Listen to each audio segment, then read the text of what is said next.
Welcome back. It's now time for your midday sports. Now, just under 2 months before the start of the ICC T20 Men's World Cup, West Indies head coach Sammy says there are only 2 spots left to be decided on for the 15-man squad for the showpiece event in the Caribbean and the United States. The West Indies, who were unbeaten in the T20 series in T20 series in 2023, went down to Australia 2-1 earlier this year. But Sammy says the selection panel is comfortable with the core of the squad that is to be led by Jamaican Rovman Powell. For the first time, I know Desi probably might have a headache because the amount of players available to us that we could put on the pack is going to be a hard one to pick. The last 2 players will be very difficult to pick to make that 15-man squad, because I'm pretty sure we have 13 guys who've booked their place, but it's just that last 2 that will be very, very difficult, and difficult in the sense that all of them in contention could actually make that 15-man squad. Additionally, the West Indies A team will take part in a tour of Nepal for 5 T20 matches in April and May. It will be the region's first tour of the nation that will take part in the upcoming T20 World Cup. The West Indies opened their World Cup campaign against Papua New Guinea on June 2 in Guyana.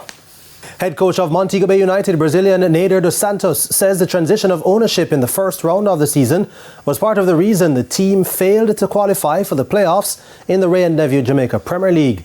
Despite their 2-1 win over Tivoli Gardens on Sunday, Mobe missed out on the 6th and final playoff spot on goal difference to Waterhouse. The former champions won their last 5 matches and lost only 3 of their 13 second-round matches, but dos Santos identified where the team fell short.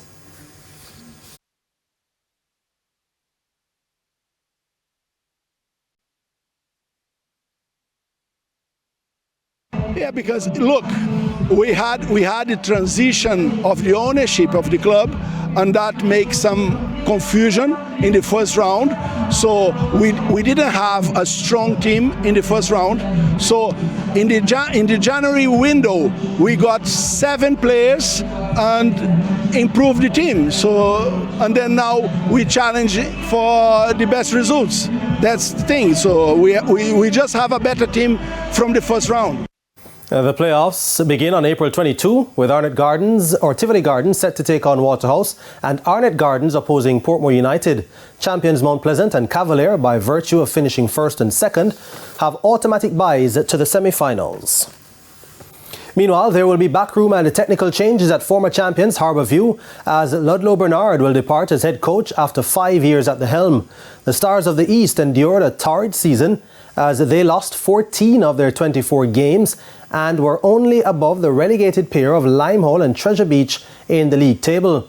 Bernard, who guided the team to their 5th crown in 2022, says he'll be taking a back seat for the 2024-25 season.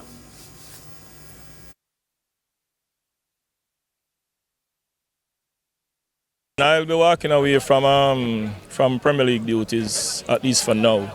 There are other things in the Harbourview Football Club that we need to attend to. We need to build back our stadium. We need to put management systems in place. We need to encourage sponsorship. And of course, I'm going to put myself in that position to ensure that that happens. And of course, the regular season is 26 games. Now, Everton have been docked points for the 2nd time this season, following another breach of the English Premier League financial rules. Profit and sustainability rules permit clubs to lose £105 million over 3 years, and an independent commission found Everton breached that by £16.6 million for the 3-year period to 2022-2023.